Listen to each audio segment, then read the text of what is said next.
Definisi kasih yang baru, bukan yang lama, yaitu kasihlah Tuhan Allahmu dengan segenap hati, dengan segenap jiwa, dengan segenap kekuatan.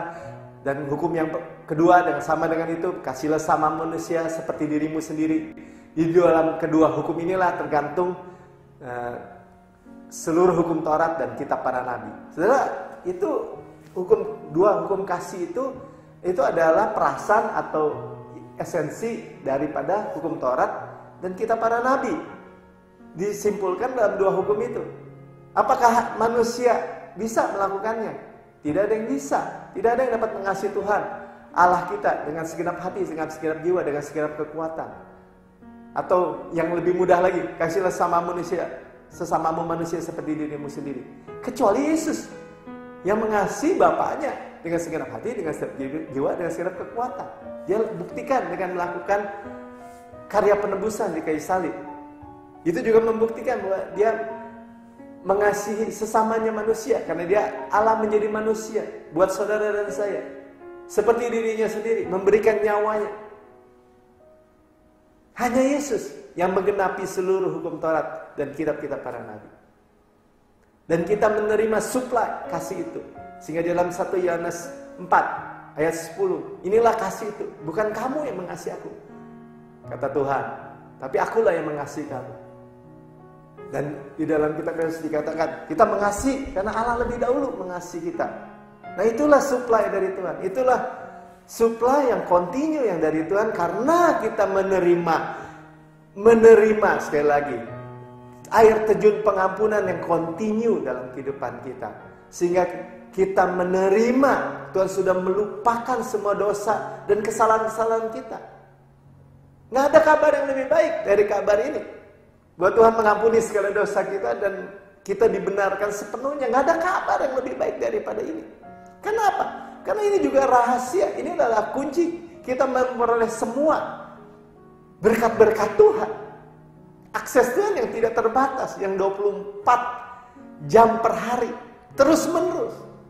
Akses yang continue. Sama-sama katakan continue sekali lagi. Ya, jadi dia di-empower, dia diberi kuasa untuk tidak berbuat dosa. Malah banyak berbuat kasih.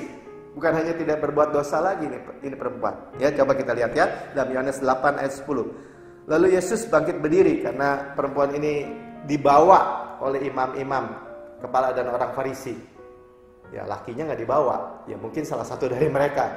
Ya, dan hanya perempuannya. Supaya apa? Supaya untuk menjebak Yesus. Ya, jadi Yesus bangkit berdiri karena sebelumnya dia menulis di atas batu. Ya, kata hukum Musa, perempuan seperti ini harus dirajam dengan batu. Dia diperhadapkan dengan hukum Musa. Ya, Tuhan Yesus mengkhotbahkan kasih karunia. Sekarang diperhadapkan dengan praktisnya gimana? Harus perempuan kedapatan berzina, artinya ketangkap basah. Gak bisa mengelak, harus dirajam sampai mati. Dan Tuhan menulis di lantai bait Allah. Ya, tulis lagi. Seolah-olah Tuhan mengatakan bahwa hukum Taurat aku yang menulis dengan jariku. Ya, di 2 loh batu itu Tuhan yang menulis, mengukir. Kudus, benar dan adil, tetapi tidak bisa membuat orang, manusia menjadi kudus, benar, adil. Tidak menolong manusia untuk menjadi kudus, benar dan adil. Saudara, kita diperhadapkan. Dan Tuhan Yesus diperhadapkan seperti itu.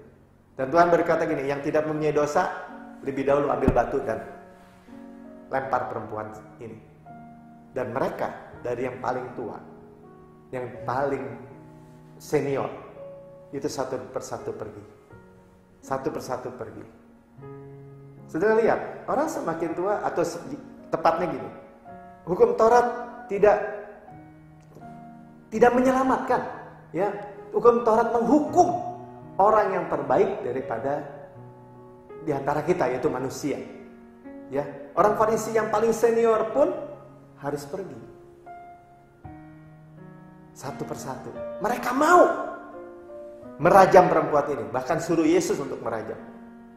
Tetapi mereka tidak dapat. Kenapa? Karena mereka juga orang berdosa. Dan Yesus dapat karena dia tidak berdosa. Siapa yang tidak punya dosa ambil batu, lempar duluan. Harusnya Yesus ambil duluan kan? Yesus dapat, bisa, layak. Tapi Yesus berkata seperti ini, ya, dan berkata kepadanya, "Hai perempuan yang kedapatan berzina, di manakah mereka? Tidak adakah seorang yang menghukum engkau?" Ya. Tidak adakah? Jawabnya, tidak ada Tuhan. Jadi disitulah perempuan itu diberikan hukum Taurat, manusia, gambaran manusia diberikan hukum Taurat. Kalau kamu berdosa, kamu dirajam. Perempuan itu berkata gini, mati deh saya hari ini. Dia tidak berkata, aduh tobat-tobat, gak lakukan lagi. Enggak. Mati dia hari ini, karena hukum Taurat tidak bisa dapat dibengkokkan. Tetapi dia berkata, tidak ada. Lalu kata Yesus, aku pun tidak menghukum engkau. Inilah kasih karunia. Dapat, tetapi tidak melakukan. Tetapi Tuhan, kita tahu, Tuhan tidak hanya mengampuni begitu saja, tetapi dia membayar, menggenapi hukum Taurat di kayu salib. Dia mencurahkan darahnya. Kita tahu dia anak domba Allah, sehingga darahnya yang tercurah itu continue terus menerus sampai kehidupan kekal, selama-lamanya. Tidak ada. Pergilah dan janganlah berbuat dosa lagi. Mulai dari sekarang. Itu adalah di empower. Saudara, hanya jaminannya, antidot daripada dosa, ya, obat penawar daripada dosa. Itu bukan hukum Taurat. Hukum Taurat tidak membuat orang bertobat.